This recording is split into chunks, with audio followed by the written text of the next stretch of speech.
Oi, eu sou a professora Cristiane do GAD Fisiologia. Neste vídeo vamos continuar a falar sobre aprendizado e memória, mais especificamente sobre a memória explícita. A memória explícita também pode ser chamada de declarativa. Essa memória trata daquilo que você pode contar, descrever, verbalizar. São fatos, lugares, coisas, pessoas disponíveis à sua consciência e passíveis de comunicação pela linguagem. Dentro da memória explícita, nós temos a memória episódica, que lida com experiências pessoais ou autobiográficas, e a semântica, que lida com fatos e conceitos, significados de palavras, informações sobre objetos, conhecimentos gerais, esse tipo de coisa. A memória explícita utiliza-se de 4 processos neurais: codificação, armazenamento, consolidação e evocação. A codificação é a compreensão. É o processo pelo qual você identifica circuitos neurais que têm relação com aquela informação e onde ela se encaixa no seu engrama.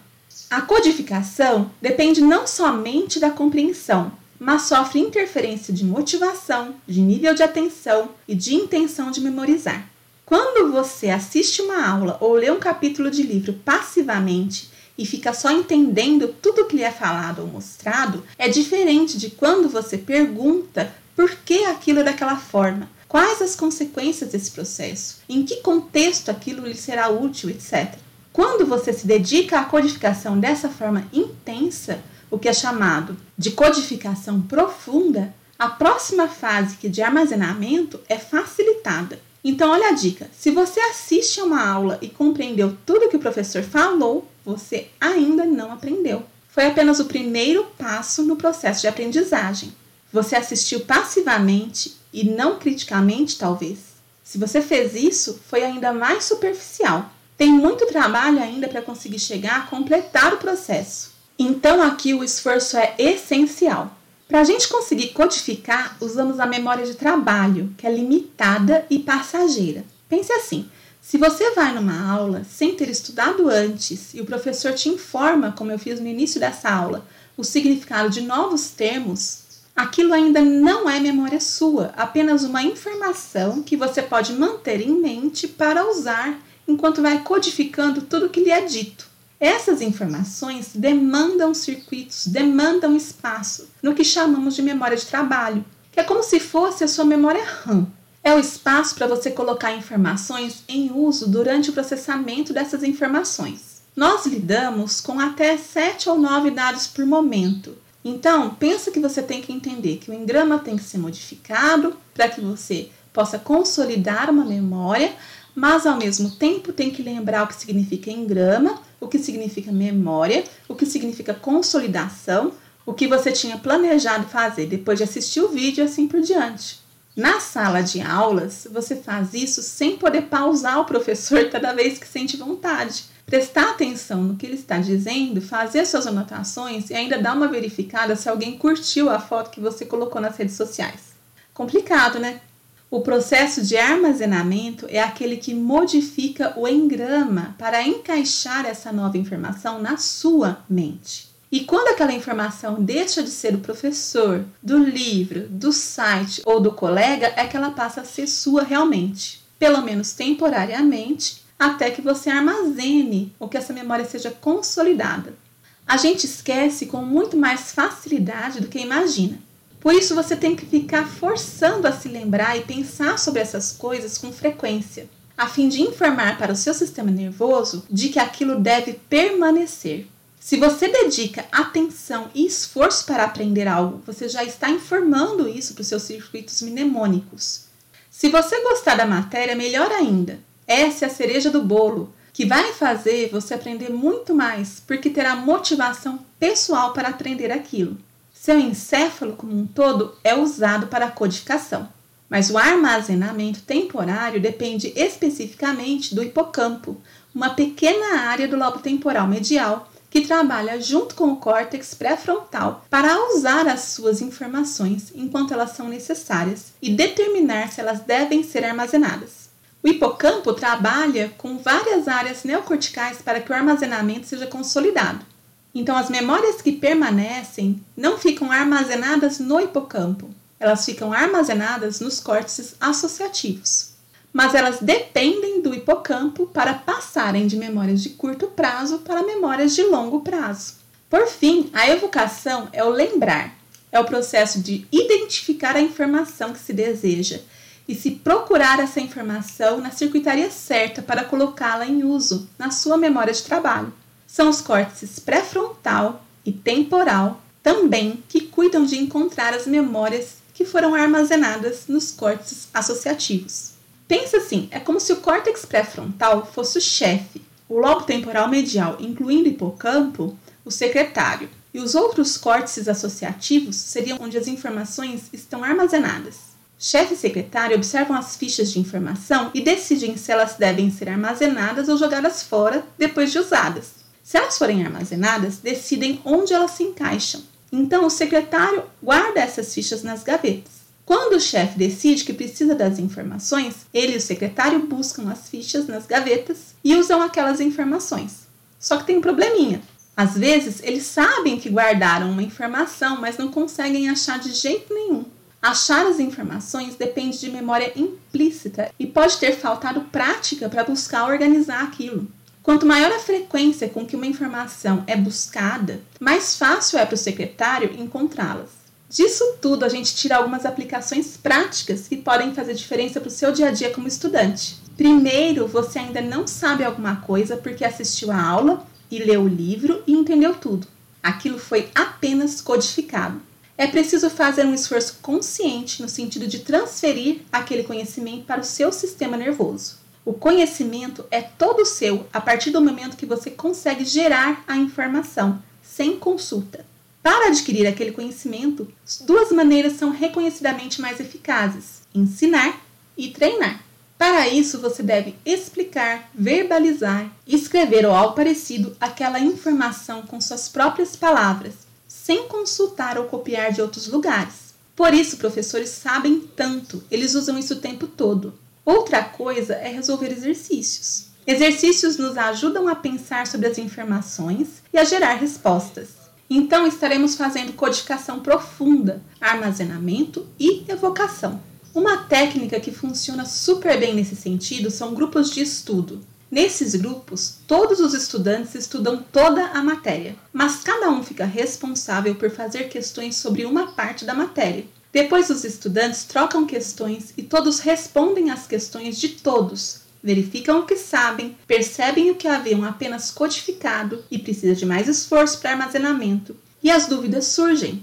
Todos discutem e têm a oportunidade de utilizar o que conseguiram armazenar, fazendo a consolidação. Outra coisa que eu gostaria de chamar a atenção aqui, e que tem aplicação prática, é sobre a memória de trabalho. A memória de trabalho mantém uma informação em mente armazenada apenas enquanto você precisa dela. Depois ela é descartada. Então, se não estava consolidada, adeus informação. O fato é que você, como estudante, tem que tomar bastante cuidado com essa memória. Às vezes a gente estuda um monte na véspera da prova e tem uma excelente memória de trabalho, além de ter excelente capacidade de codificação. Então tem um monte de informação fresca, entre aspas, não consolidada na sua mente, e você chega em uma prova cheia de questões fechadas, onde o professor coloca ali todo o conhecimento já escrito para você. Você só precisa identificar o que faz sentido e o que não faz. Você então brilha na prova. Pronto, meta atingida. Agora você vai se preocupar com outra coisa. O seu sistema nervoso entende isso como o seguinte: agora tudo que não estava consolidado pode e deve ser descartado, porque tem mais um monte de informação para ser temporariamente armazenada aqui. E de estudo de última hora em estudo de última hora, você passa pela universidade brilhantemente, mas aprende, mais por sorte, apenas algumas coisas que tiveram um maior significado emocional aqui e ali. Isso não é difícil de acontecer. Como é que você evita isso? Você tem que estudar mais vezes e menos tempo. Isso mesmo. Se você ia estudar 6 horas na véspera da prova, vai aprender muito mais se estudar 10 sessões de meia hora, começando 2 semanas antes. Depois você vai precisar revisar. Revisar é essencial. Nos cursos tradicionais, a gente revisa a cada disciplina que usa os conhecimentos das outras. A fisiologia, por exemplo, te dá a oportunidade de revisar anatomia, histologia, citologia e bioquímica. A farmacologia, com certeza, vai te requerer conhecimentos de fisiologia, portanto, você vai revisá-los e assim por diante. Não deixe o conhecimento que você vai adquirir ao acaso de você gostar de um ou outro professor ou de uma experiência de aprendizado que foi mais especial em alguma ocasião. Tome as rédeas da situação. Você pode ter controle sobre o seu aprendizado. Agora que você sabe disso, use essa informação ao seu favor. Muitos estudos na área de memória indicam que a memória sofre interferência de repetição ou revisão, associação, contextualização e conhecimentos prévios. A eficiência da revisão periódica de conhecimentos para a memorização já foi mostrada das mais diversas maneiras. Nesse experimento, por exemplo, um estudante universitário foi desafiado a armazenar uma lista de 80 números aleatórios. Apesar de inicialmente nós conseguirmos colocar em mente apenas 7 a 9 informações, esse estudante estudou por 1 hora diariamente e ao final de um pouco mais de um mês conseguiu guardar a lista na ordem correta. Ele conseguiu isso associando os números entre si e contando uma história, fazendo um contexto para esses números. Então ele foi juntando 4 números em um ano, ou 8 números em uma data, e assim por diante, e repetindo o processo diariamente, até que obteve um resultado. Nesse outro exemplo, mestres de xadrez foram comparados a leigos em xadrez com pouca experiência. O desafio era memorizar a posição que essas peças ocupavam no tabuleiro. Mas os experimentadores fizeram essa organização das peças de 2 maneiras diferentes. Um dos tabuleiros dispunha as peças em posições que faziam sentido com o jogo de xadrez. Então era possível identificar uma lógica em como cada peça foi parar no seu lugar. O outro tabuleiro, no entanto, tinha suas peças colocadas realmente aleatoriamente sobre o tabuleiro. O resultado é que para os leigos, os 2 tabuleiros eram aleatórios, afinal eles não sabiam, eles não tinham conhecimento do jogo para fazer sentido da posição das peças. Então, a memorização, que está representada aqui em azul, foi similar para as 2 situações, tanto na situação lógica como na aleatória. No entanto, para os mestres, o tabuleiro que foi distribuído logicamente fazia muito mais sentido, e eles se saíram muito melhor que os leigos nessa tarefa. Mas quando a distribuição das peças não fazia sentido, eles ficaram confusos e, na verdade, eles saíram pior na tarefa quando as peças eram distribuídas aleatoriamente no tabuleiro. Interessante, né? Então, você vê que conhecimento prévio ajuda muito na memorização, mas algo que não faz sentido para você pode até mesmo te atrapalhar nessa memorização. Um último exemplo de experimento foi esse aqui.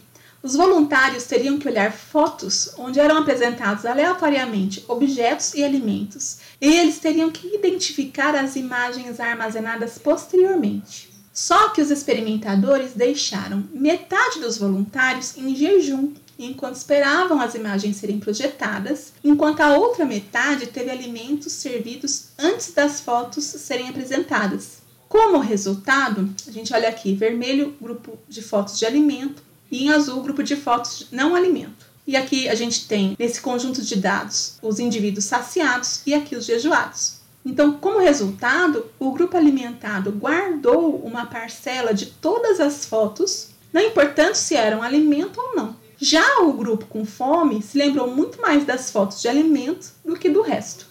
Nosso estado emocional e fisiológico interfere diretamente no aprendizado. Estar bem alimentado, descansado, atento e, entre aspas, no clima para aprender faz toda a diferença. Se você não gosta de uma disciplina, tente fazer um esforço consciente de dar uma chance para aprender aquela informação. Muitas vezes a gente não gosta porque não entende. A partir do momento que você começa a entender aquela informação, que aquilo começa a fazer sentido, nós passamos a gostar de aprender sobre o assunto. Vamos falar agora um pouquinho sobre amnésia. Você já sabe que o esquecimento é importante, mas quando ele é patológico, é chamado de amnésia. As amnésias são muito retratadas no cinema, afinal a perda de memória passada ou a perda da capacidade de armazenar novas memórias causa uma profunda alteração na vida dos indivíduos afetados. Você já sabe que a memória de longo prazo é consolidada em todo o córtex associativo. Então, para haver alguma lesão encefálica que cause esse tipo de amnésia, é complicado, pois a pessoa teria que perder grandes áreas cerebrais. ou pequenas áreas com grande alcance no sistema nervoso. Então, as amnésias retrógradas são muito raras. Algumas situações mais comuns nas quais vemos amnésia retrógrada são a pós-tratamento eletroconvulsivo, utilizado para algumas condições psiquiátricas selecionadas. Nesse caso, quando a amnésia, ela costuma ter curta duração, de até alguns poucos meses. E outra condição em que a amnésia retrógrada é observada é no Alzheimer avançado, quando grandes áreas corticais já estão sendo acometidas e o engrama fica muito prejudicado. Os filmes Diário de uma Paixão e Para Sempre Alice retratam a progressão do Alzheimer. Na amnésia anterógrada, a perda da capacidade de armazenar novas informações. A região responsável pelo processo de consolidação da memória, como você já sabe, é o lobo temporal medial, incluído no hipocampo. Lesões temporais, então, podem provocar esse tipo de amnésia. Nesse caso, também tem vários filmes disponíveis para você assistir sobre o assunto, como a série de Procurando Nemo e Procurando Dory, e a comédia romântica Como Se Fosse a Primeira Vez. Cabe aqui lembrar que o Alzheimer se inicia afetando o lobo temporal, então os primeiros indícios de perda de memória no Alzheimer são anterógrados e não retrógrados. Há um caso clínico muito estudado de amnésia anterógrada do Henry Gustav Mollison, mais conhecido como HM. Ele era um indivíduo de alta capacidade cognitiva que tinha epilepsia grave e intratável. Então ele foi submetido à cirurgia para a retirada do lobo temporal medial, que era a fonte das crises epiléticas. Como a retirada de um dos lobos temporais não melhorou suas crises, a equipe médica decidiu tirar o outro lobo temporal, pois naquele tempo não se tinha conhecimento das consequências disso. E foi aí que HM perdeu toda a sua capacidade de adquirir novas memórias declarativas. Veja bem, como as memórias implícitas utilizam outras áreas no sistema nervoso, ele ainda aprendia coisas pela prática, ele só não se lembrava de como e quando havia aprendido aquilo. E como as memórias são consolidadas em outras áreas também, ele ainda se lembrava de coisas anteriores à cirurgia. Mas o tempo dele parou a partir de alguns meses antes da cirurgia, pois ele não chegou a consolidar algumas memórias que precisavam do hipocampo para serem consolidadas, para serem preservadas. Eu vou deixar aqui para você um link de um documentário disponível no YouTube que é excelente sobre a amnésia anterógrada. E um outro link de um documentário sobre um rapaz com hipermnésia. Bom, nós vamos parando por aqui. Eu espero que você tenha se sentido motivado o suficiente para codificar e armazenar pelo menos parte desse assunto e para estudá-lo posteriormente a fim de consolidá-lo. Esse é o GAD Fisiologia. Nos vemos no próximo vídeo.